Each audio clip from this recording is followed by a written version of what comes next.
Bonjour à tous, bienvenue pour cette 63e édition. Alors aujourd'hui on va démarrer avec une mobilité active, 2 minutes en reverse stable mobilité, toujours comme d'habitude en passant d'une épaule à l'autre correctement.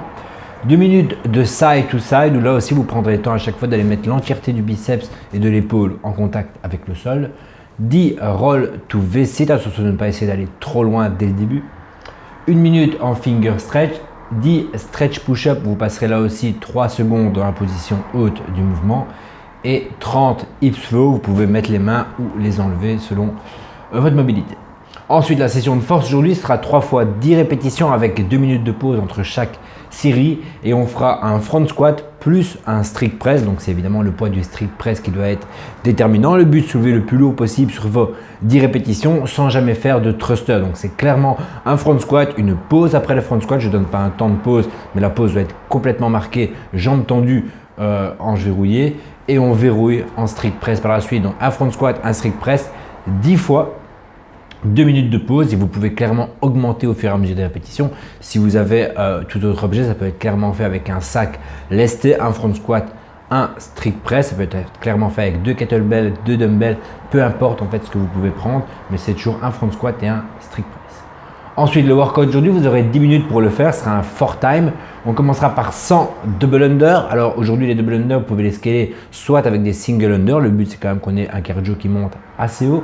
Soit vous faites des double under 1 sur 2, vous arrivez à faire un double, un simple, et là vous en faites 50. Ou alors vous ne dépassez pas les 2 minutes. On a un cap time de 10 minutes. Si vous mettez déjà 4 minutes pour faire vos double under, malheureusement, vous ne pourrez pas mettre de l'intensité et en plus terminer le WOD. Donc 100 double under, ensuite 800 mètres de course. 60 Russian swing où on essaiera d'avoir un poids qui permette de faire au maximum 2 x 30, donc un poids relativement léger. Ensuite 40 push-up où là vous devez être capable de faire normalement 4 x 10 reps au minimum. Donc n'hésitez pas à prendre une box ou peut-être à faire les push-ups sur les genoux si vous avez assez de mal. Maintenant si vous êtes à l'aise, n'hésitez pas à faire de grosses séries, mais soyez toujours attentif que le but c'est que vos push-ups soient bien faits, des bras à chaque fois verrouillés, une poitrine qui rentre en contact avec le sol sur chaque répétition. Et quand ça devient difficile, soit on prend une pause, soit on continue à les faire correctement, mais il n'y a pas question de mal les faire. Et j'aimerais bien qu'on ait un scaling qui soit le même du début à la fin, pas question de commencer des push-ups normaux et de terminer sur les genoux. Faites toutes vos reps avec la même version. 20 pistol squat, où là aussi je vous conseille de regarder la vidéo pour être capable d'avoir une version qui vous permettra d'enchaîner les reps. On a fait il y a 2 jours 20 pistoles en tempo à l'échauffement. La manière que vous avez choisi de scaler, si vous n'y arrivez pas, doit normalement être une très bonne manière pour les faire dans le WOD.